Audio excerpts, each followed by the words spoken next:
morning, everyone. My name is Dorothy. I work with Dr. Vincent Anthony here with KK IPA. I'm the Director of Operations for the IPA. I'm sure Dr. Anthony will be giving you a lot more information about the IPA itself today, but I will be making sure to mingle with all of you, give you all my business card. I actually just help make the IPA run smoothly. I help contract all of our providers. I help with making sure our network grows and is, usable for our patients. Thank you, Dorothy. We know we'll hear from you later. Captain, Yes, sir. we're gonna let you come on right now Thank you. in case you have to run. For those of you that don't know me, I'm Captain Nicole Palomino. I'm You from are very San tall. Station. Will you stand up, please? Ooh. Did you hear what he said? You are very tall. Captain Nicole Palomino, South Los Angeles Station, and this is my Detective Bureau Lieutenant, Jose Salgado. So from last week, we haven't really had a whole lot happen, so I'm here to take any questions, comments, or concerns that anyone has. Lay it on me. What happened on Imperial and Vermont with someone on the bus stop? You said at the bus stop? On the bus stop. When? Dead person. Son, was it Saturday morning? We didn't have a dead person on the bus. I don't recall anything like that, and if it was in the bus. No, it was on the, on the bench. Or on the Yeah, bench, they've had a it's body. handled by another jurisdiction. Oh, okay. Really? And what side of the shoe was it on, the? Right in front of the service station on that side. On the east side. On the The west side? going down south. Southwest side? Yeah, the station right there. Right, okay, so depending where it happened, if it's on the bus stop, He was our on the transportation, land on the bench. division is gonna handle that. So that's probably why we don't know about it. Okay. Yeah. I will tell you though, those cases are typically overdose type cases, but I can't be certain for that one. Now, do you get credit for the cleanup on Figueroa? Because I drove down there yesterday and I did not see any campers Yeah. on Figueroa. How far south on Figueroa? Well, I went from El Segundo all the way to Redondo Beach.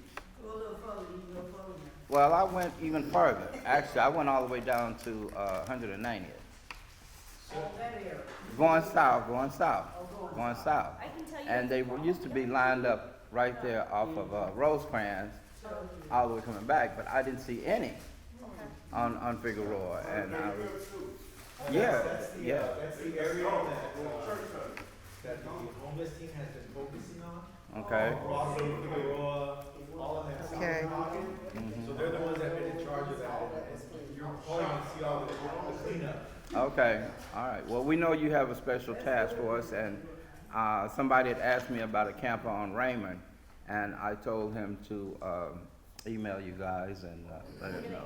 It was on Raymond and 125th or something like Did that. they tell you if it was a large camper or a small one or? It's a occupied? large camper, however, it is mobile Okay. because I know you told us about if they can move. I believe that mobile home there, Mhm. there was someone was concerned about that as well. We went to check it out, Mhm. and it turns out that a property owner, that's his home. Oh, So okay. he moves it back and forth. Okay. We do have other campers in that area, Mhm. but that specific one was being moved by the homeowner. Oh, okay. So nothing we can do about that. Okay then. All right. And then I will tell you, you know how I bring you stats from time to time? Right. I'm overhauling the crime analyst portion of my station, and I'm one of those people that I need to see more than just a number.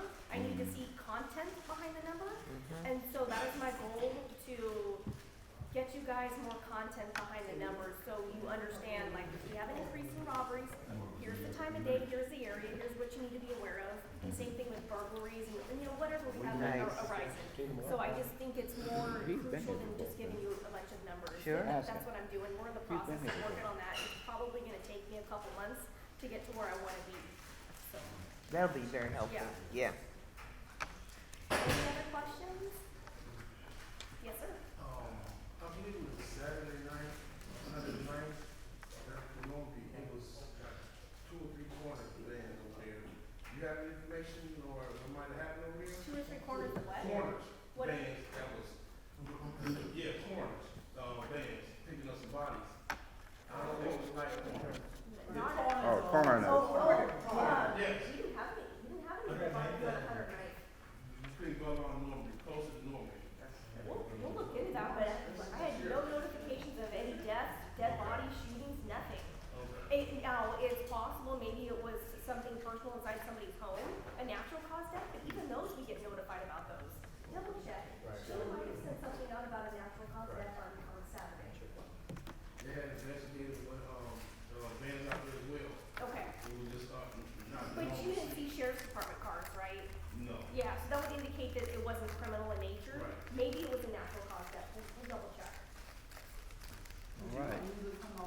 goodness. Okay. No more questions? Well, you didn't get grilled too bad today. Okay. You can have some chips on your. Thank you so much, guys. One more question. You say, you're in that area for the companies, so when they're gonna start getting residential in? What did you want? Which What is companies? it? What- I mean, the company, like, you know what warehouses, all the warehouse, the park? They're cleaning up there, but we're not cleaning up the residential area. So are you talking about the 125th and Raymond Yeah, all that location? area, you know what I mean? I can put in another request for hosts, yeah. Now, can you No, give me any Raymond. specifics of just all of Raymond again? I know they went out there and removed some RVs, but there's more? Yeah, they just go. He's still there. But there's some that they removed from Raymond. One of them moved, he told me that Yeah. he was moving, he was by a house, like, okay, good for you. So they moved. The new one, the new one right there. I'll let. That was the Euro one, right? Yes, the Yeah, new one. that's the one that go on. So that Euro one on 120th, it was him, his wife, and a couple of kids. When I asked him what's going on with, you need to reach out to these resources, he was able to get a hold of someone and help him. Oh. So now they were able to get an apartment and get relocated. Nice. So he's gonna sell that motorhome, get relocated. He has a job, Yeah. and they have a job, they just can't. They have a job, him and the wife. So now, but he was cleaning the surrounding of the motorhome, but the other people are not. Right. So, rightfully so, but he had reached out in the past several times, and no one had gotten him any help. So we gotta be careful with all these programs that say they're helping, but they're not helping, right? So Sure. we finally found someone that helped them Yeah. out, found an apartment, and they were able to move forward. Oh, that's a good Remember story. when Lieutenant Kitchen was out here, and he said their primary goal is to not just kick people off the streets, we need to get them help, because at some point you're likely to come back. It's long-term solutions, and every time we go out, it doesn't always work. Maybe people aren't ready to accept the help. So sometimes it's just a process.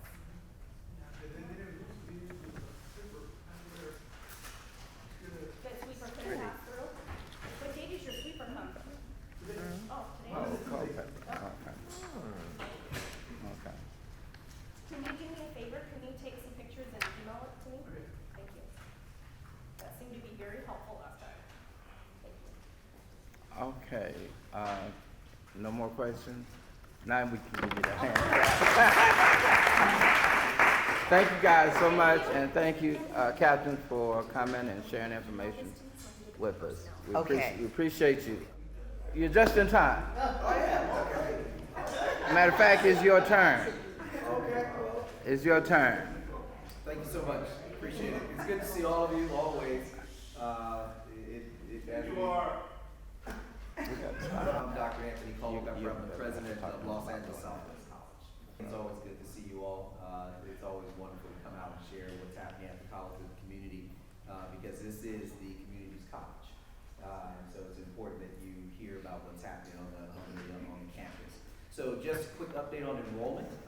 When we compare our enrollment to last year, our head count is up 106% this spring compared to last year. And in terms of actual course enrollment, our increase is 113%. And so students are taking more classes at Southwest College. Our population, when it comes to the demographic breakdown, we have more of our male population coming back to the college, and it is growing. We're still looking at some of the demographics based on ethnicity to make sure that individuals are selecting and identifying themselves appropriately. So I don't have that data for you today. But overall, when it comes to the enrollment over the last 7 successive academic sessions, the college continues to grow. If you compare our numbers to 2 years ago, we're up 115% in head count and 123% in terms of enrollment. So we're actually increasing on a trend since 2 years ago. So that's enrollment. When it comes to the fiscal position of the college, right now we're projecting to be in a positive fund balance at the end of this academic year, which ends on June 30th, 2024. And so we're fiscally in a solid position, and we're also, in terms of enrollment, we're also looking very strong We are looking for at least 5 different positions when it comes to our deans. We're looking for individuals to come in and fill in our middle management. So we are, as we go through this organizational structure, we are certainly looking for individuals who are interested in becoming part of the administration, who have that academic preparation and background. So if you know of anyone who is looking to be a dean No, and thank you. has that background, please have them go out to LACCD, No, thank you. which is the website for the district. Look up LASC, which is Los Angeles Southwest College, and fill out one of those applications for the deans. And so we're building that back. I think I mentioned last time that we have a new vice president of student services, Dr. Tangela Alford. She's doing an outstanding job. She is reimagining the whole outreach part of Los Angeles Southwest College. And so our last event that we had just recently, we were hosting the Vision 2030 for the state chancellor. Dr. Sonia Christian came and visited with us.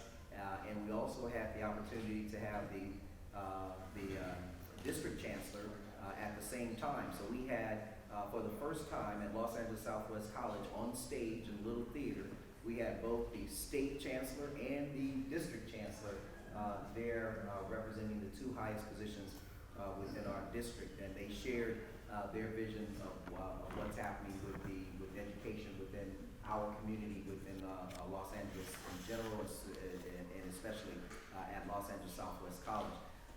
We were able to host during that day. We had roughly about 400 students actually go through the student services building, looking to apply for classes and take courses, if you will, at Los Angeles Southwest College. On that particular day, we had roughly about 1,200 people total come across the campus. And so we can see that our 3-pillar strategy, which includes reintroducing, re-engaging, and rediscovery, is unfolding at Southwest College, and the trends on each one of those fronts have been very, very positive. Once again, as I always try to report, the safety of the campus is intact. We have one of the safest campuses out of the 9 colleges. Los Angeles Southwest College is one of the safest campuses. So I know that our students are traveling through the various areas, and we know that they're crossing various boundaries, but I do want you to know that when they arrive at Southwest College, they are in a facility that is protected, a facility that is safe, where they can feel comfortable engaging their studies. And so as we continue to look at opportunities to even improve their path of travel to Southwest College, I want you to know when you arrive at Southwest College, they're in a safe environment.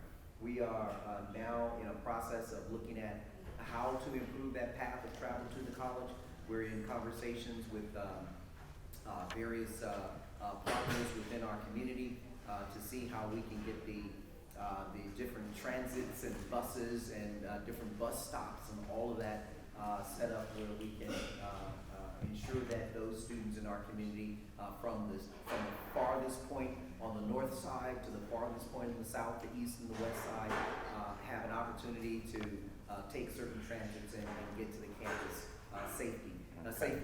So we're in that conversation, working on those things, and as those things unfold, we'll certainly keep you apprised of those things. And so we are now in the home stretch, if you will, for the unfolding and I say the lighting up of Southwest College, with our 7 digital boards, if you will. Those 7 digital screens.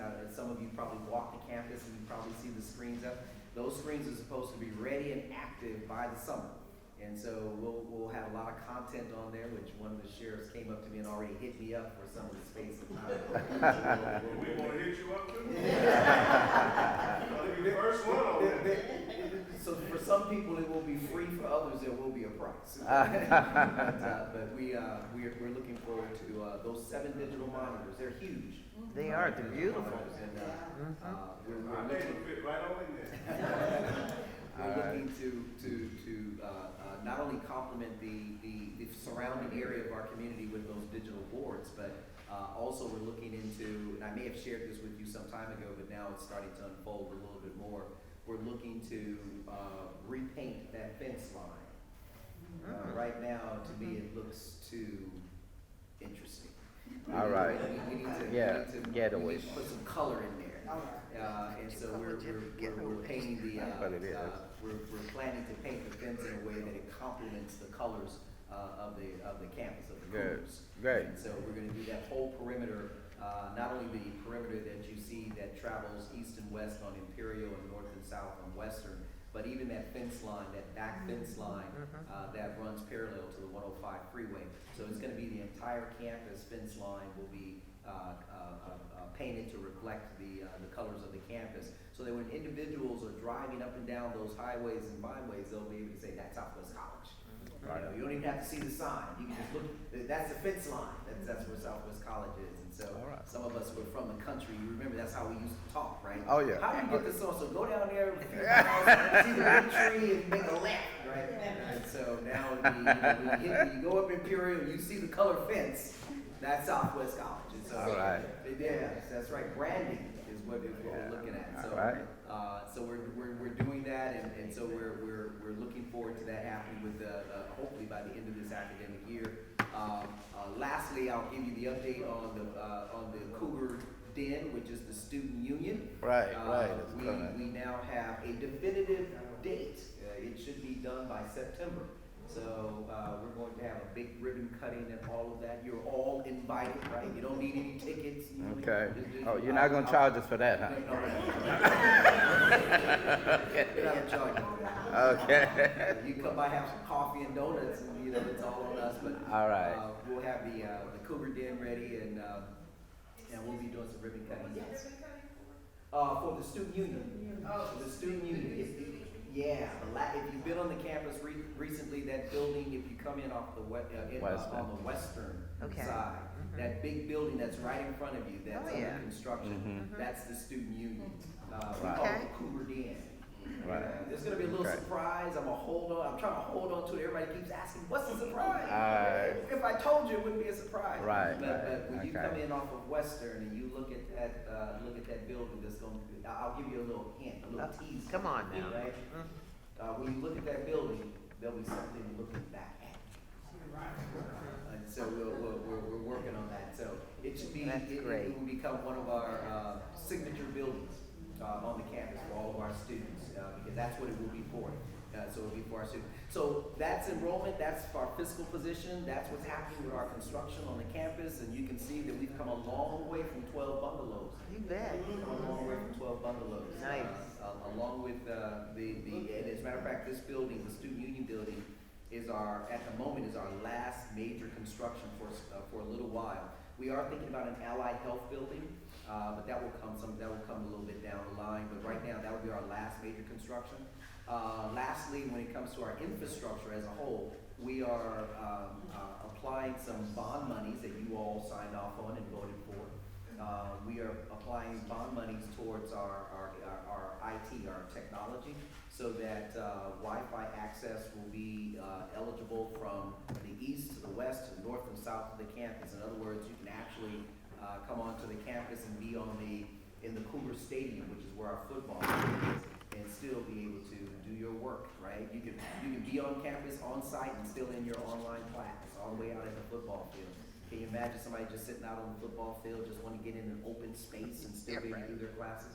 And so we're working on that as well. So we're improving all of the infrastructure. We're certainly continuing to build out the campus to the farthest extent that we can. I have one more thing that I need to talk about when it comes to instruction.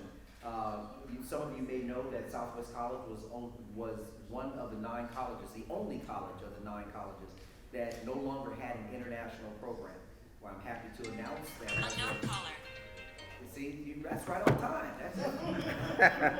As of last week, we have completed our application to bring the international program back to Southwest College. And so we are now, it will fully built out again as a comprehensive college, which is what Southwest College should be and must be. And so we should not be considered any different than any one of the other 9 campuses. Okay. So we have finished that project. We're waiting on. We'll see what happens over the next few months, and hopefully they will approve our application to have our international program come back on board. So I'll stop right there. I won't take All up right, any more of your time. well, Questions? Well, I'll pass it over to the chair. And he well, No, can you keep it right here? I have a question. When you said, the safe passage and collaborative partners, what Yeah. partners are? Oh, with the Holly Mitchell's office is one of them, because we are in Holly Mitchell's district as a superintendent, and so we're working with her, we're working with, some other private partners, who are, looking at how to, complement the metro, along with, Southwest College as being a pathway, if you will, for that. And so we're working on all those angles to try to make, access to Southwest College, more safe as the individuals travel back and forth across our different Have services. you considered, collaborating with the local CEOs that actually do safe passage? Local CDOs, who are your acronym for CDOs? Community-based organizations. Okay, so when I hear CBOs, I hear Chief Business Officer. I'm like, CBOs, but the community-based organizations, if those who are interested in those pathways, I mean, we're a public institution, right? So there are limitations on what we can do in terms of contracts and relationships. But if there's some who wish to share their ideas, you can always send me that information, and we'll certainly incorporate that as we can into our plan. We're always open to the community's comments and thoughts about how to improve those lanes. okay. One more, You come want on, me to start come on. calling? No, one more, come on. Cause, Okay. Two questions. Sure. First, what is the international program? What does that entail? Oh, And second, Yeah. you mentioned that you're doing all of this beautiful branding around the building. Do you have anything in place for, I hate to be negative, but when people start writing on it? When people say, oh, well. Do you have a maintenance plan? We thank you for that. We do have a maintenance plan. I'm hoping that they won't start putting ladders up there and start climbing up to those. You're right. But you No, I'm never talking know. about the fences, you know, Oh, where you're fence line. saying. Yeah, I mean, we'll certainly, that's a very valid point. That's a very valid point. We certainly have a maintenance plan in place, and it is, we started with the product itself in terms of the paint product, because whatever goes on there, we want it to be, if we have to use a power wash, we can just go down there and just power wash it off versus having to repaint it, right? So we are thinking about those things, but thank you for bringing that up, because that's exactly, that those thoughts go into our process. How easy will it be to maintain? Because I know it will be beautiful, and we'll continue to talk to the community to help us keep it beautiful, right? Because this is the community's fault, right? We want to come to a beautiful place, so, don't cost us more money trying to keep it beautiful, right?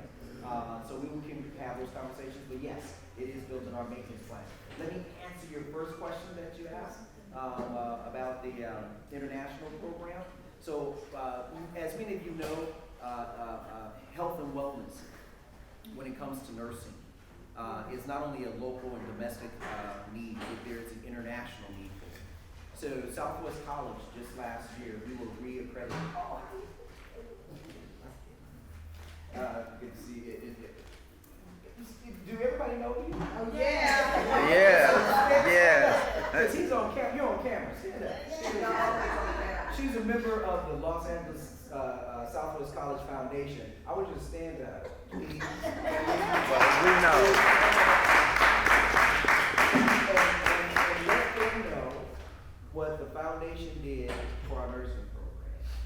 Well, we discussed this before. We had a number of students, and you need to go on the campus to see the site though. That's what they Yes. need to see. Yeah. But anyway, we were really trying to make sure that. You on camera, you gonna tell me name?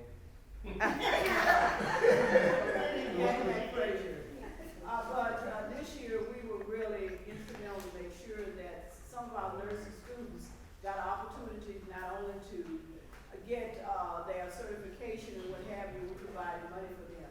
But also it's so important to see so many of our students who did graduate this year, and for us to be a part of making sure that the program continues, because that's what we're concerned about, is the program, the nursing program.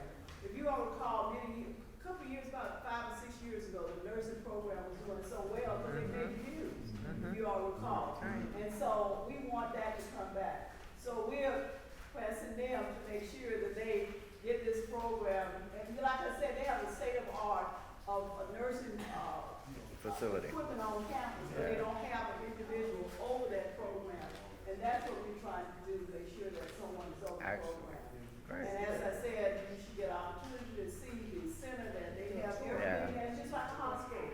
Everything, the trauma for everything is already there at All Southwest right. College. All right. You just need to go in and see what's there. Thank you, Hattie. Thank you, Hattie. As a matter, Ms. McFrazier said it better than I can say it. okay, okay, So, yeah. Let me respond to this, and then as the chairman will, I'll answer your question. So the international program there are two components to it. So health and wellness is one of our focuses. Right now, our nursing program has been reaffirmed for another 5 years by the Board of Registered Nurses. So it is an accredited program, and we're also reaching out, if you will, to get our international accreditation, and that's what process we're in now. So that as we get our international accreditation, we're going to go from just an associate's degree, we're moving into a baccalaureate degree. Nice. So we're And working on that. that's great, that's And great. So not only are we doing that here domestically, but there are a lot of students who want to come here and from international places to get that skill, right? Right, Because right. you know, medical skills are different based on where you live and based on Okay. where you go. So since Southwest College's nursing program is already has a brand and it's already well known, we're enhancing that.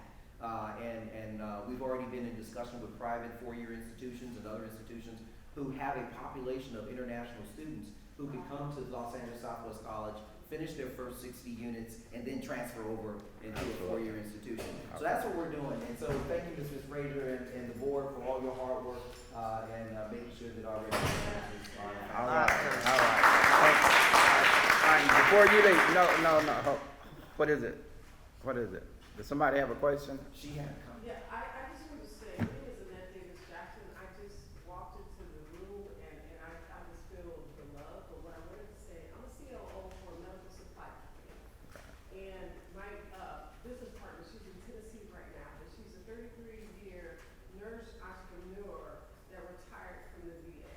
So however that you guys need our help with funding or anything, we are so willing to help, to partner with you. I just wanted Okay, to say that. thank you for sharing that information. Before you sit down, I first want to thank you.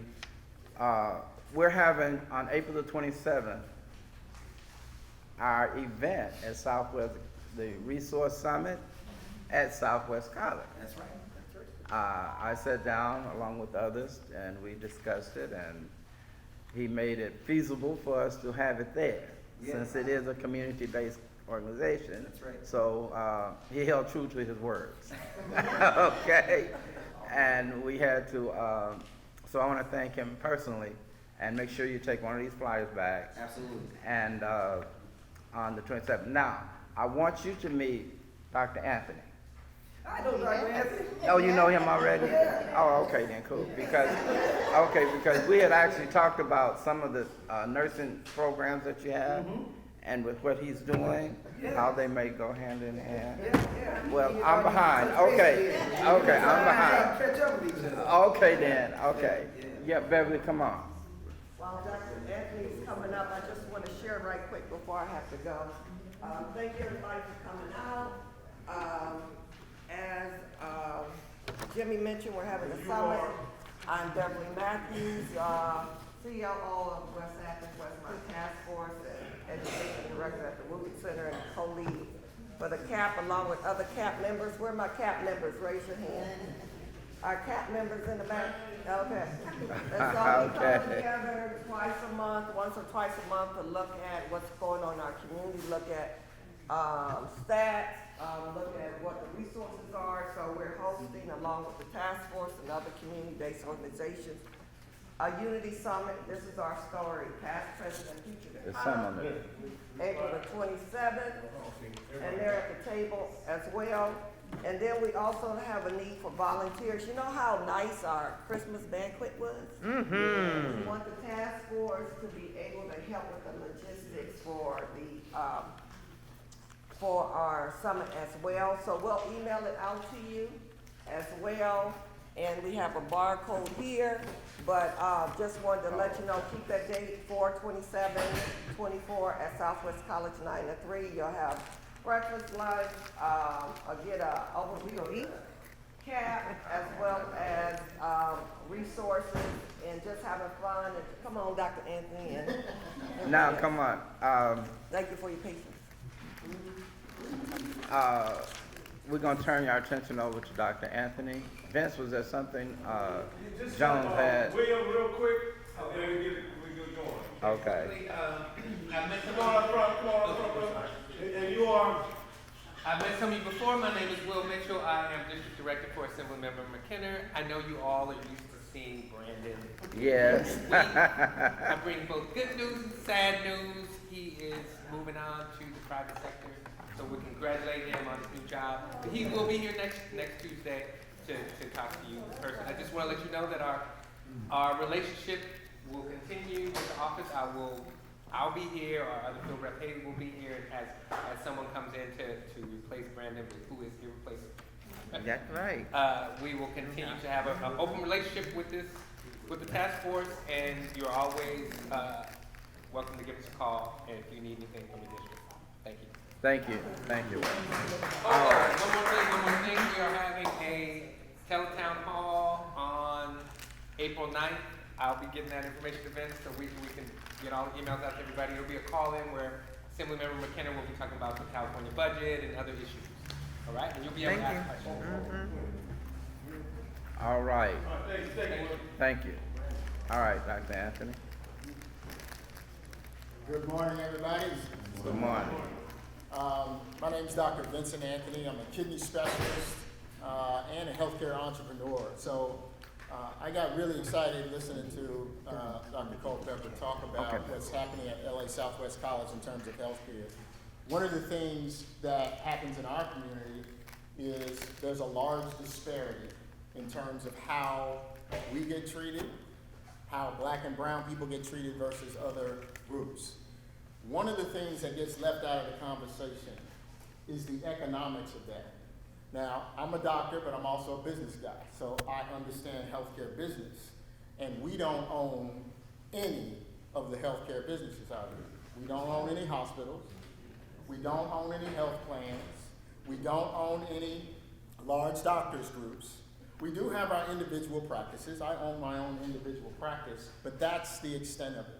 We do have advocacy groups on the physician side to actually help go into the community, but when's the last time you've seen a doctors group, a black doctors group in the community? It's been a long, long time. It's been a long, long time. So what I am doing is putting together an infrastructure, okay? And associated with the West Athens Westmont Task Force, we're putting together a kidney disease infrastructure. Kidney disease is very impactful in our community. Kidney disease, unbeknownst to all of us, actually affect every other health condition that someone may have. So it's not just about your kidneys. If your kidneys are down just a little bit, your heart is bad, your liver is bad, your pancreas starts to get bad because of the connections of these organs with the kidney. So we've developed a business around how do we help our dialysis patients first. Amen. Okay, how do we help our dialysis patients? Dr. Anthony, why did you choose dialysis? That's too late. Everybody on dialysis, we need to prevent that. Everybody tells me that. But guess where the money is? Dialysis was $32 billion industry at the end of 2022. It's going to a $56 billion industry by 2030. 35% of all dialysis patients are black. 30% are our Latin brothers and sisters. So a full 65% of dialysis patients are black or brown. But we don't own anything. And we go to ask them we need this initiative, we need that initiative, and the word disparities has gotten thrown out of the medical parlance.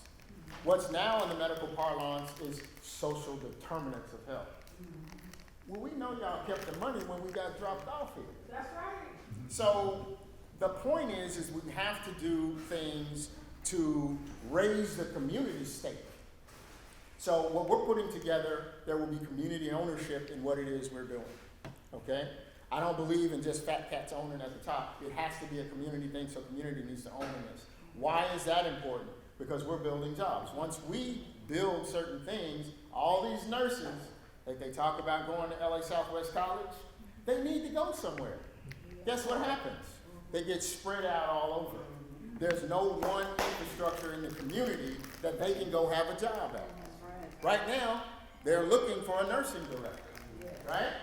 So if we had an infrastructure where we had that already, nursing director would be easy to come by, but it's very difficult because in dialysis, remember I told you, 65% of people are black or brown, 11% of nurses, dialysis nurses, are black. 11% of the techs who actually put people on the dialysis machine, and I'll explain dialysis for y'all later, but only 11% of the techs are black. The facility administrators, these buildings that you see on the corner, DaVita and Fresenius and all that kind of stuff, 7% of the facility administrators or the business managers of the dialysis clinic are black. And less than 3% are me, okay? Black nephrologists. So there's a disparity there. So yes, we need to create a pipeline. So association with the West Athens Westmont Task Force allows this corporation to grow. We have an infrastructure, but we also reach back and help the nurses get trained. There's a dialysis tech program that we're creating. And also, there are certain things that happen with these end-stage patients in our community that we're gonna be doing together. I really wanna tell y'all them, but I haven't patented yet, so I can't tell you. But it's about us. And I like the term cultural relevance versus culturally sensitive. Culturally sensitive to me means that you look at me and see a black man and you say, okay, black people do this, black people do that, black people do the other, so we have to be sensitive to that. That's all through healthcare right now. Cultural sensitivity. Cultural relevance says you gotta take a deep dive into who I am as a black man, or as a black woman, or as a Latin man or a Latin woman, to actually understand the culture from which I come, to understand how to treat me. Yeah. That's why we build a business around us. All of the policies and procedures and processes that we will use will be related to community, which is why community ownership is key in this, which is why community transparency is key in what we do. Because y'all need to tell us, hey, we don't like that down here. And I need to be able to do that. But if I go to Jackson, Mississippi, where I'm from, I know what it's like down there, but I ain't been there in some years. So I gotta ask that community what it is I need to bring to you. How do I need to bring it to you? Now there are threads of of things that happen in the black community that we all know, you know? There are threads in the Latin community that all Latin folks know, okay? So those will be part of the processes of how we do things. So whether you're a black physician, white physician, polka dot physician, whatever, you come to work for us, you're gonna have to abide by those processes, which are related to black people, primarily, okay? So, but we can do this in every community. So we'll learn the community before we do this. So we're starting with the dialysis population, very strategically starting with the dialysis population to grow this network of kidney infrastructure. We're keeping it real by, partnering with the task force to grow a kidney disease infrastructure. Now, why are you only focused on kidney disease? We're not. That's just what I know the best because I'm a kidney physician, right? I know the statistics. 3.8 times more people are on dialysis that are black than white people, okay? So we get this disease much faster than everybody else. But they are making billions off of us having it. Health plan's the same way. That's right. Health plan's the same way. We don't own a health plan. How many of y'all got health insurance? I mean, everybody in some form or fashion has that. even if you don't have it, there are avenues for you to get something. But we don't own none of that. Excuse me, I'm from Mississippi. We don't own any of that. Right? So the point is that we've got to be refocused on what community stuff really is. How many of us own the healthcare buildings even? We don't. So we can speak to someone's morality, we can speak to someone's passion, but if they don't have it, we're beating our heads up against the wall. I want us to be able to say, okay, you're not gonna treat us in this way. You're not gonna make sure that we have longer life. You're not gonna make sure that we have better quality life. Guess what? There's something over here that will do that. I use an example all the time. I'm not gonna name a health plan, but we have 300,000 African Americans on one health plan. Okay? Guys are bigger. This is a smaller one. Okay? This is a smaller one. And because I know the business of healthcare, the top line revenue that they make is $7.2 billion. Top line. That's not what they net, but that's the top line. So if we had something to say, hey, we're gonna get 100,000 of those folks to come over here, you think they wouldn't start treating you right? We're not gonna ask them anymore. What we're going to do is say, hey, we got our own over here. So it's, I'm going back to Booker T. Washington, I'm going way back. Malcolm talked about this, Booker T talked about it, Garvey talked about it. Right. But we're here now.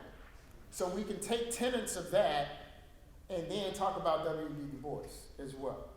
Okay? We can marry the concepts and still be here in this America and make America better than what it has been. I wasn't gonna say great, so you look at me. I can't say it. So I wasn't gonna say it. Okay? So what we are doing and what we are, 1 in 3 people in the African American community know somebody on dialysis. Okay? So what we want to do is identify those people who could benefit from this. And so that's one of the reasons I'm here today, to tell you what we're laying out in terms of a joint relationship with West Athens Westmont Task Force. I said that I get tongue-tied. But more than that, to understand that it's the community that is gonna guide the business, not the business coming in and telling the community how this is what you get. This is what we doctors are trained to do, unfortunately. We're trained to say, hey, we're the professionals. We know this, and this. You don't know anything. So guess what? We're gonna this is what you got. We're not gonna do that. To a degree we are, because we are the medical professionals, but at the same time, we have people in relation with us. We have brokers in relation to us. And the reason I chose independent brokers, of which Linda is one, all right, is that the broker can then sit with you and see what is the best plan for you. Okay? I'm not a health plan. I'm a doctor's group. So I'm contracted with a bunch of different health plans eventually. Okay? Right now I'm contracted with one. But that's how we're going to get this thing started. And then we're asking you to help us do that. If you know someone on dialysis, or you are yourself on dialysis, or a loved one is on dialysis and has Medi or Medicare or Medi, that's the patient we're starting with, to be a part of these programs that actually are for us with dialysis. Again, nobody wants to be on dialysis, but 35% of us, of dialysis patients, are Black. Okay? Everybody here knows somebody or knew somebody who was on dialysis. It's very important that we understand that dialysis is not a bad thing. It's life-saving. I gave a talk here on Saturday, and I helped explain that a lot to people to understand that. Because dialysis started in 1945. Think about what our neighborhoods were like in 1945. All right? Then in 1962, think about our neighborhoods in 1962. in the early 70s, Nixon made dialysis a catastrophic illness, or end-stage kidney failure, a catastrophic illness. In the 1970s, we were still fighting. And at that time, they had death committees because dialysis couldn't be given to everybody at that time. And so staff at hospitals to say who gets dialysis and who doesn't, who dies, who doesn't. None of them look like me. None of them look like me, I shouldn't say. I'm trying to be real professional, but the Mississippi keeps coming out. So none of the docs look like me.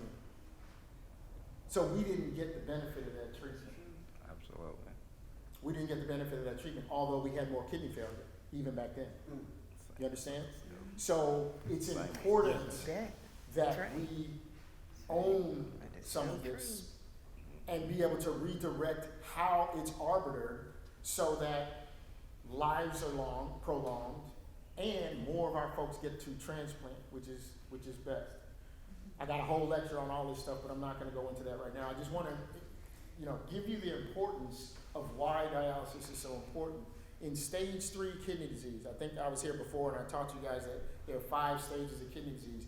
More of us die in stage 3 kidney disease than any other stage of kidney disease. Okay? We just don't call it kidney disease. Remember I told you heart, liver, pancreas, infections, bone disease, lung disease, all of that is related to that kidney disease. And so people die, and we list it on the death certificate of those things, but it's really the kidney that had a direct impact on that. Okay? So we've got to understand the importance of dialysis.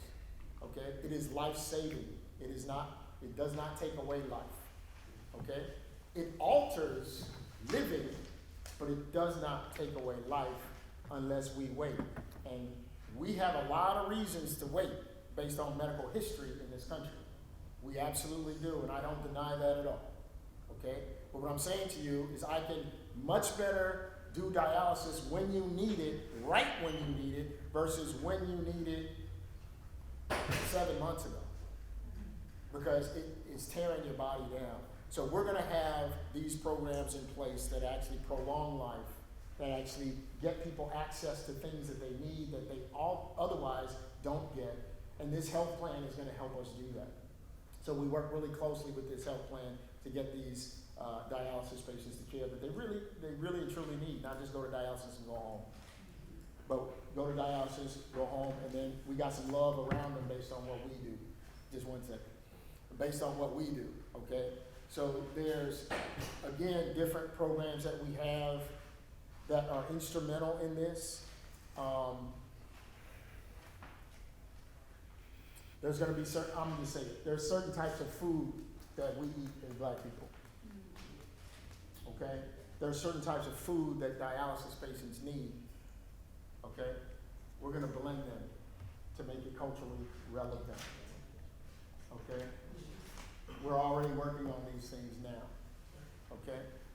So, we want you all to know about us, to help us identify dialysis patients who may need this service. Again, the things that I talked about are very important, but it's only a start for what it is we're trying to do. You may walk out of here and hear, oh, this dude just wants dialysis. No, it's not what I want. And anybody who knows me knows that's not the truth. Okay? I'm trying to economically empower our community by using something that I know. We want to build jobs in our own community, but we want to have somewhere for those people to come out of school. We're not just talking about college, LA Southwest College. There are programs that we're working on with the task force to go down to the high school level to identify high school folks who want to be dialysis techs. I had work study when I was in school. Can you imagine someone having a career out of high school, but then being offered college credit while they have a career? I mean, when I was in work study, it took half my, they took 70% of my check for school. But these people will have a career, these students will have a career, and will help them get college credit so that while they're going to college, they then have a career that they're working on a black business. Sounds like win-win-win to me. Yeah. So, I'm gonna let my Director of Operations come up and tell you a little bit about how we want your help in identifying these people. I wanna answer your question first, though. I'm sorry. Let's take questions first, then, or Oh, okay. do questions, any questions? Yeah. That's it. Yeah, take questions, and then we'll go to the audience. Yeah. My question is this new health plan gonna be on the stock exchange? Because, It's not right now. no, not right now, but I mean, in the future, and the reason I'm asking, I work for US Senate in Georgia, but I'm here handling real estate. And I think it's so very important that as you go forward, women help, that it be on the stock exchange, because that's how money is made in the United States of America. You need to have, healthcare, HTSD, on the stock exchange. Let me answer that in an indirect way. Okay. In an indirect way. I know the numbers, okay? So you're 100% right, but at this iteration, we are not the health plan. At this iteration, we are not I the like health that plan. word, iteration. One time. Right now, Yeah, we are at not the this health moment. plan. But my point is that we have the opportunity to do it. Okay, how much money do you need? Go ahead. What's the number? Yeah. I want to first say thank you for bringing an opportunity to the community and collaborating with the task force. You expounded a little bit on it, so I do know you guys have some idea of being proactive in supporting not just dialysis. But I wanted to know, is that just going to be the food that they're going to be taking while on dialysis is the only prevention measure? Or there's going to be something in place No. that, in addition to saying, if you're at the stage where you need dialysis, we got it for you. But let me help you identify things you can do holistically that's going to keep you from needing to get to dialysis. Okay, so one of the things that you brought up, and I'm glad you brought it up, I don't believe that anybody, whether you're well or sick with a condition, I don't believe that anybody should not be with a wellness mindset. I've traveled to the Philippines, Turkey, China, hung out with Yoruba folks, Ayurvedic medicine, which is from India. All of that is complementary to what it is I do. What I do is complementary to what they do. So more to your point, you're absolutely right. There will be other things that people have with dialysis. But again, this is also about economic empowerment of our community. And where the money is in kidney disease is in dialysis, and all of our people need dialysis care. I'm almost one of them. You But know I what I want to make sure that there's no No. Let me take it a step further. This is the first iteration of something we're doing. Because the reason I mentioned all those different organs is that the kidney is responsible for all of them.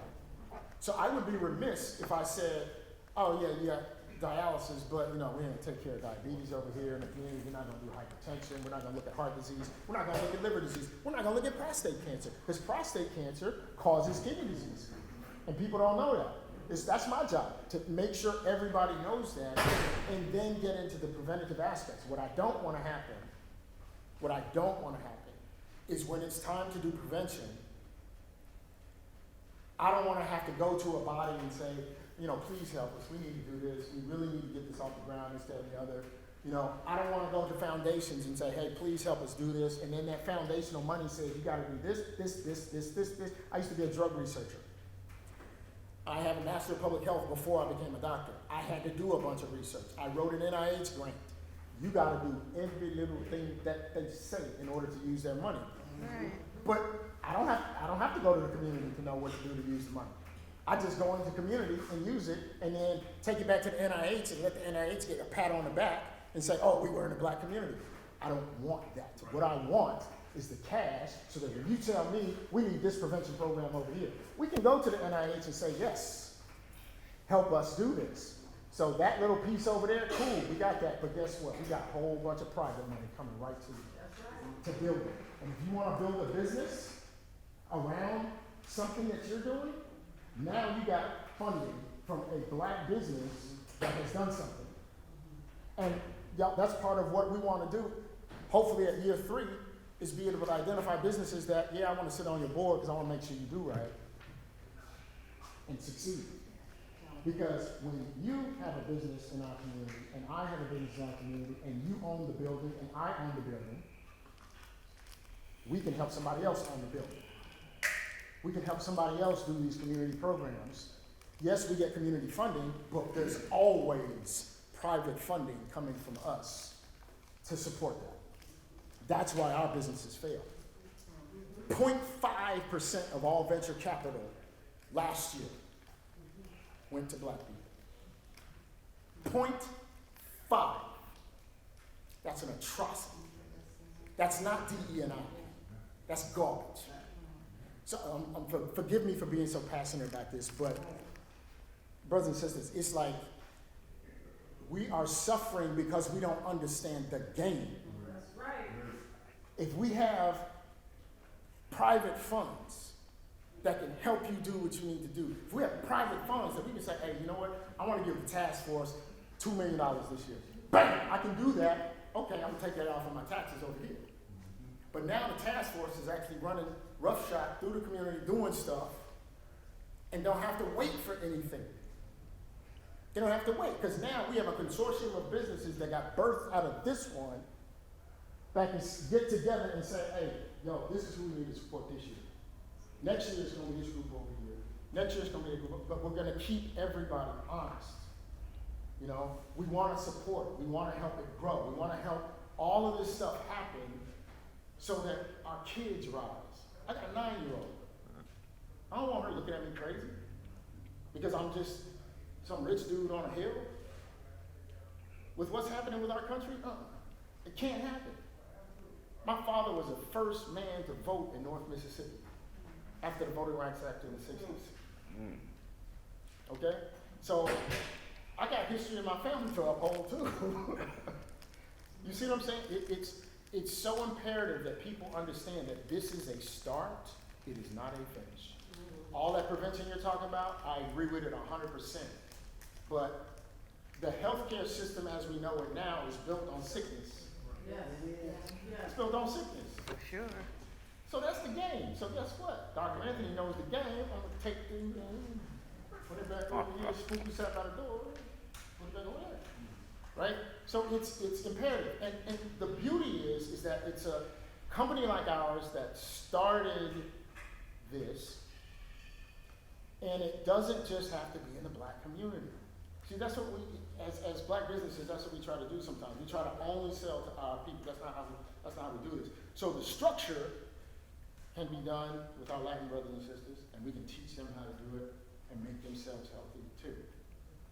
We can then take it to Asian people and do the same thing I was trying to do in the Philippines. I built a dialysis unit in the Philippines. I now understand how to move in that area of the world.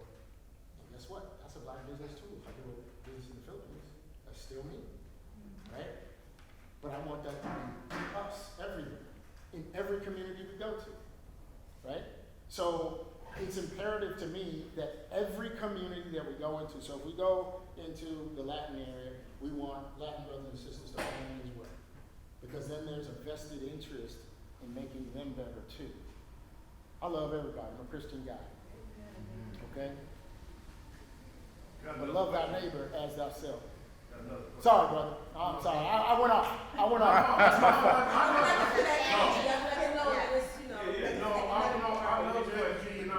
I love when you come in here and not afraid to talk about your blackness, being a black man help, and I love that. I know some people, Mississippi, Pittsburgh, Mississippi. But tomorrow at C Park, we having a specialist coming to talk about heart disease. So I would like, if you're not doing nothing wrong around 7 p.m., I would love you to come out. But my question is, how much does trauma play a part of our kids?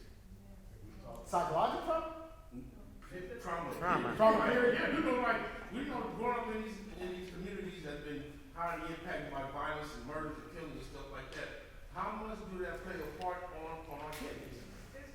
A lot. People don't know that the kidney is responsible for blood pressure. So, I mean, just the stress of being in the environment, just the stress. All right, so I'm gonna cut it off right there. Oh, sorry.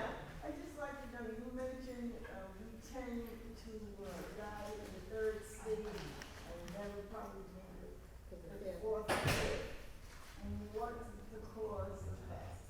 cause of that is, y'all making me get scientific right now. The cause of that is a gene called APOL1.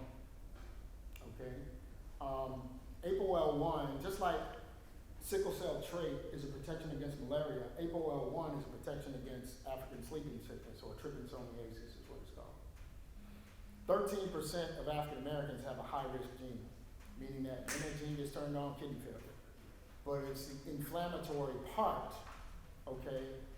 Hypertension is inflammatory, diabetes is inflammatory, heart disease is inflammatory. Any increase in COVID was inflammatory. Any increase in inflammation causes that gene to turn on and cause kidney failure. By the time someone is getting down there, the inflammation has wrecked the rest of the body, and you don't even feel it, and you die of a heart attack. That actually was indirectly related to that kidney problem, right? And that happens more in stage 3 than dialysis care. That's all I'm saying. Okay? Yeah. Thank you, All brother. right.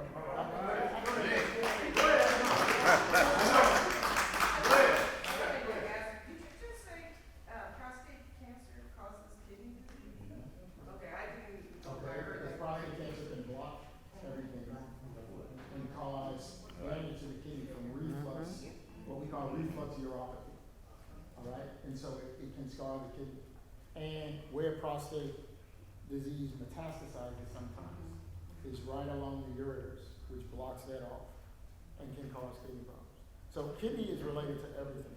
So your help in identifying these people who are on dialysis is very important. All right, so that we can get this whole infrastructure begun, just to begin. So I want to introduce my Director of Operations real quick to talk about how you can help us identify these folks, and thank you very much for your attention and time. Hello, everyone. My name is Dorothy, for those of you who didn't meet me earlier. I work with Dr. Anthony. I started in the health industry probably about 7 or 8 years ago, and I just honestly saw what the system did for patients, and I'm a people person. So I'm a little shy, but I'm a people person. I live with my grandparents at home. I am their sole caretaker, and so when I saw what the system did to patients, I wanted to flip the switch and work for someone who actually cared about patients. So that's why I'm here. But I'm bringing with me today what we call a lead card from Champion Health Plan, who is our health plan partner. They are a health plan that's created to specifically help patients with chronic kidney disease, end-stage renal disease. I've broken these pamphlets up into smaller packets for you all to take with you. And basically, Vince is gonna hand them out, but basically what they are just, if you have anyone in your family or yourself or anyone you know who is struggling with kidney disease and their health plan isn't doing the best for them as a patient, we'd love for you to have them fill out one of these cards. I will hand out my business card to all of you, but you can return this card to either Vince, Linda, or myself. We will be streaming it to Linda. Linda is licensed as an agent to talk to patients. I can only direct to her, but I can help in any way that I can. Are there any questions about this form at all? So basically, whether it's not a question, it's a statement. So whether someone is receiving okay care or just care, our goal is to get them to want to be a part of the Champion Health because we feel that this is going to be a better support system. Well, we are the better support system as the doctors group, but Champion has some. In 2016, President Obama created the 21st Century Cures Act, and it said that dialysis patients can now be a part of the Medicare Advantage plan. Okay? The reason it's important is because dialysis patients usually don't have access to certain things like dental care, like vision care, like exercise programs, extra food programs. I helped create some of what it is this health plan is doing. And it's for the dialysis patients specifically, right? So now that they have access, this is a plan that's gonna be partnering with us to give people these services that they otherwise wouldn't get, right? And again, if the person has Medicare or meaning Medicare, Medi-Cal, That's the initial person we're looking for, okay, to be a part of this plan, okay? And we'll be back from time to time to talk a little bit more about where we are, how things are going. And any questions that you guys may have, like Dorothy's saying, you can always get in touch with her. To Linda or myself. You can bring them back here the next time you come back in, and I'd be more than happy to take them from you. Yes. Dr. Anthony, you did an outstanding job. I was too long. No, actually you weren't. Actually, I just want to piggyback on what you said about in 1945. All of you are aware of sickle cell. Sickle cell did not get its name until the 50s. In 1953, my best friend had sickle cell. It didn't have a name. His mother used to treat him with Bayer aspirin because it was not, well, it was a predominantly black disease. So the urgency and the care wasn't there. And knowing that, before my son was born, I knew he was going to have sickle cell. But because I knew what it involved and how, my wife asked me, well, what do you think? I said, honey, that's a decision you have to make. I said, because I know that they have to drink plenty of fluids, they need plenty of rest, and I'm just saying, but unfortunately, he actually was on this new drug called hydroxyurea when it came out. And he was one of the first to be on it when the FDA approved it for 5-year-olds and up. And when he turned 5, his doctor at Cadillac Kaiser made him a candidate, and she was the first one he put on hydroxyurea. And from the time that he took it until he was in college, he had no more crisis. But he did something bad, pledging for a fraternity. And you know that hazing night, that last night? No, he didn't jump in the ocean. But he actually got in a tub of ice. And anybody knows that that don't go together with sickle cell patients. Therefore, the climate that you live in, it takes a milder climate for people with that disease to function better. They cannot stand cold weather. And then when he did that, he actually almost died. He was going to Berkeley, but and we had to go up there, and it was really, really serious. And it took us talking to them that some of the things, their procedures and plans, that when we are aware of things and know what's going on, they actually listen to us. Because when he would go to the hospital there, they would say he's drug seeking. So we actually had to talk to the person over the hospital and so on. And they did make the change that any sickle cell person come in, treat the pain first. Don't worry about drug seeking. Treat their pain. And they actually implemented that program there in Berkeley. And they're doing it here because when he first went up there and he had to go to the hospital, a lady asked me, a nurse, well, how long has he had it? How long will he have it? And I'm like, you are a nurse? You just, it's like, I really wanted to say some foul things to her, but you call yourself a nurse and you don't know nothing about this disease. And it's not only just there, but it's been all around that the information and the knowledge of disease has been on the back burner. Because there were nurses right there on Kaiser Sunset. Didn't know anything about sickle cell. This is actually, he was born in '93, so this is near 2000. Didn't even know anything about it. So I just wanted to share that with you. Because, yeah. So Crystal, go ahead, Crystal. I just was wondering if the doctor could get us more data on how the kidneys relate to trauma, seeing the fact that we know working on trauma, and I never, until Clint said that, seeing how we can tie that into some of the other things that we have never did. Okay. Okay. Yes. With this firecracker back here, we're gonna run her up there. Come on, girl. Oh. Get her up there. Get her going up there. You wanna know who you are?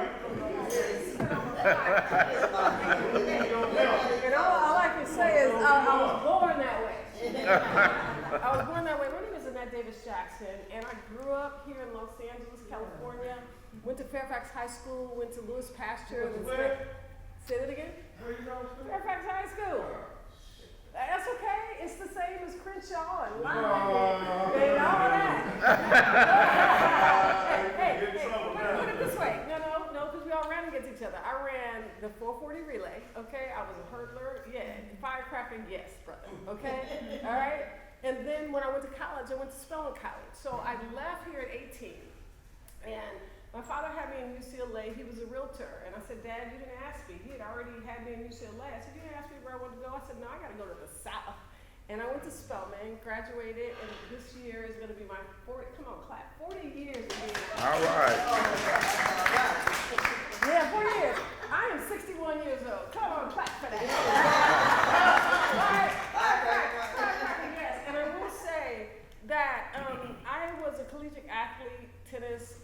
I've been a vegetarian for 43 years, so I really know what it means to be healthy. And my business partner, I'm a CEO of a medical supply company, and we also practice health and wellness as well. And she is a 33-year, just like I mentioned, from the VA. I love this conversation, and especially from the nephrologist, because when I first started running, and I've never won yet, okay, but when I first started running for U.S. Congress, I was 31 years old, and I interned with a nephrologist. And what I see is, that's why I asked you, how much money do you need? Because we need to own those machines, we need to own everything, from the Q-tip or whatever to the lemon swab, and everything. And so I really care. I had a dad who died in Kaiser, and he was one of the unsung heroes of the PGA of America because he didn't have any food and only morphine. Okay, so I know about this. Use me however this community needs me. I'll be back and forth from Georgia to California. And I ran for U.S. Senate in Georgia. And it's, yeah, I did. Yeah. I'm a firecracker, okay? Okay, you give me my new name. Annette Davis Jackson, firecracker, okay? Unbeknown to us, my best friend, her son died because both of them had the sickle cell trait. He died when he was probably about 23. He was dehydrated. And I will tell you, anybody, please drink water, please hydrate yourself, because dehydration is related. Hey, nephrologists will know that'll mess up your kidney, that'll mess up everything. So in ending, I'm so glad to be here. I love people like you too, but whatever that I can do. And I did bring the book back from our And it's summit. beautiful. And our summit, each of you should have been there because the summit was dynamic. I thought Lisa was going to be here because she was one of the individuals that did participate in all of the workshops and what have you. But it really was the guest speakers, both the guest speakers were. Rising Star was there. They represented us well, and I thank them because all of them, Rising Star, they were there. They represented well. There were 12 of them that came and participated, but all of you should have been there. I'm going to tell you why. The two speakers, the one from Atlanta and the one from Oakland, both of them have written books, and you need to go and I want you to read the 400-Year Holocaust. You need to read that. He was good. Okay, he was one of our guest speakers. Yes, I was there. Oh, that's why I saw you. I was there. Okay, so you can tell you were there, you know what it was, but you should read that book.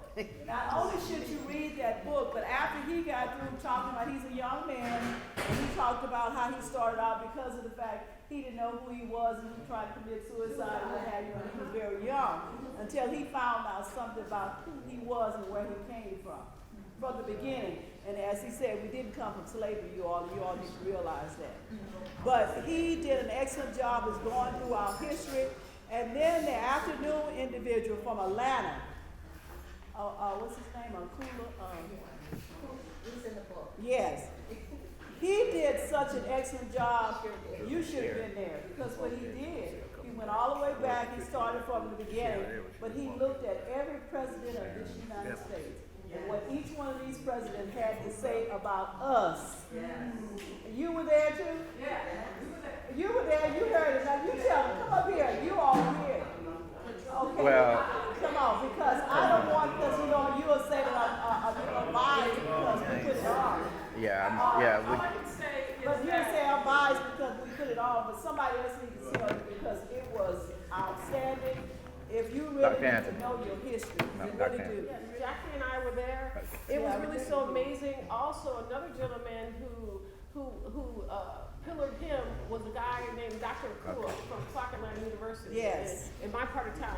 But what he did, he mentioned every single president, including Abraham Lincoln, of course, the 13th Amendment to the Constitution, who wrote the Emancipation Proclamation, all the way up to and the critical part in the Emancipation Proclamation that he talked about was in the 13th Amendment. You're free except if you commit a criminal act. That's right. And nobody read that. It's there. And I knew it. I'm in the field of politics, running, and all this kind of stuff. But see, that was critical. And then he talked about, Dr. Kula and him talked about, that's what created the prison industrial complex. That's true. That's Okay. right. Oh, Yes. oh, And that was dynamic. and so all of us was like, ooh, oh, and everybody was, kind of lost their breath, to be honest, on it. But it was amazingly well. It was amazingly well, and all the presidents said something different about Black America. One other thing that is important though is that the last speaker talked about how important it is for us to start training our children. And make sure that, we put our kids in school not knowing what they've been taught. And that's what is so crucial. And so he also has a book out, Parents, What You Should Know About Educating Your Child. That's right. And it's so important because some of the information that he gave, one mother had her son there, he was a 6th grader. And that young man, he was so excited about being there and learning things that he didn't know about himself. And I told the mother, she said, I took him out of school today. She said, I'm so glad I did not allow him to go to school today for him to be able to hear what these people had to say. And it was, and as I said, for those of you that went to the workshops, they had workshops that also was very, very, not only made people aware of certain things, but it just opened your eyes to who you are and why it's important for you to love who you are. Basically, that's what they were saying. Love who you are. Thank you for the update. Come on, introduce yourself, and you have the floor. My name is Sharon Evans, and I run the Business Resource Group CDC. But I'm engaged in a number of committees and activities around the county, and having grown up about 5 miles from here, have embarked upon supporting the task force to unify its efforts to provide services and dollars for family and youth programs, as well as tapping into some of the robust workforce development and green energy dollars that are hitting our state. There is a tsunami of funding. And West Athens, Westmont happens to be one of the few communities left in Los Angeles County that has a concentration of people of my race that qualifies as a high unemployment area and what's known as a high poverty area. And that designation by the state allows us to attract a greater priority of funding for our programs. But if somebody don't show up to tell you about it and include you in this at the seat at the table, those funds will be allocated elsewhere. And there's a concept that I call philanthropic gentrification. It is when folks move nonprofit organizations into communities to take control of the flow of funds and defund the ones that are already here. I serve on the steering committee for the California Jobs First Initiative, formerly known as SURF, a $600 million initiative by our government. We have received $5 million last year to begin the planning and outreach. We just announced $14 million for projects in our communities. It was awarded, that notification went out yesterday. Thank you to Mr. Vincent, Ms. Linda. West Athens, Westmont is a member of the 500 organizations. We want to launch green teams. We want to wrap our arms around workforce development for health and well-being. We want to give access and funding for these programs. But what we want to is create a sustainable revenue flow. So I invite you to be a part of the solution. There's going to be some surveys and discussions around community needs. Linda, you got that application in? I don't. Beverly got it. Beverly did it. So Right. there is a, under the committee that I chaired, we allocated $2.5 million to 110 community organizations to start the process to understand what our communities need. West Athens was able to get an application in for one of those, the one that's open right now. It's called the Sub-Regional Table Lead, which means you have a seat at the table on what our communities need as far as barriers, challenges, needs, resilience, and are we ready to participate in this carbon neutral transition that our governor has called for? And if we're not, to bring more solutions on what we need to do. So I'm just happy to be here. I know Dr. Anthony Vincent, I'm just grateful to you all. You have a voice at the county in that table because I'm there fighting to ensure that our communities are improving. Thank you. Thank you.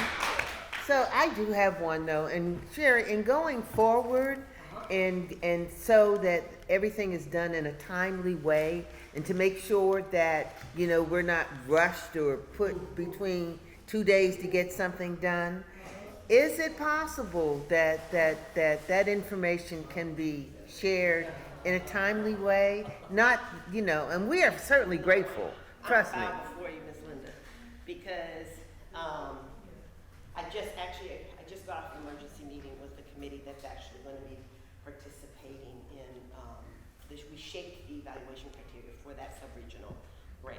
Okay. We have put forth a demand that information come out much more well in advance. I asked for 30 days. We were given 10 days. Yeah. But the point was, unfortunately, as you probably hear, I was sick in my bed all last week. But I got on the phone and started calling organizations and said, you need to open that email and apply. Okay. And so we are continually pushing, and I think one of the things that needs to happen is we need to find a central mechanism and pay someone to make sure that all of our community groups are kind of continuous flow of notification of some of these opportunities. There's some ridiculously large opportunities, and I go in and identify and try and connect groups and say, hey, let's go jointly in on this, because here's $4 million over here, or here's $1 million over here, or here's $500,000. We can do this together. I know that we're leading an initiative that goes straight down El Segundo Boulevard, incorporates Westmont, West Athens, all the way to Compton Avenue to Willowbrook. Yeah. Because that corridor has the capability of attracting and leveraging metro funds because we're between the two colleges. Because during the time that Jimmy was going through what he was going through with his family, and his son in sickle cell, you know, and before he got married, he's a little older than most of us in here. You know, there weren't laws in place when you went to go get a marriage license, or when you went to have blood tests for your marriage license. The organization that I represented for 15 years was the Sickle Cell Disease Association of America. And during all that time I was there, those things were put in place. Hydroxyurea hit you know, it came out, you know, and it made a huge difference. So I can only imagine what you and your family went through having a child, because I had never seen that kind of pain in my life, you know, and that was one of the most beautiful experiences I've ever had. But I'm gonna get off that soapbox for a minute, and I want to just thank the committee who worked so hard with me for the urban forest management project. And we finally have come to some closure on some things. And I really wanted to just pass out, on behalf of the task force, our thanks and appreciation to my committee members for just being right on time with everything. Anita, yes? Harry Turner, where are you? There you are, Harry. Yeah, I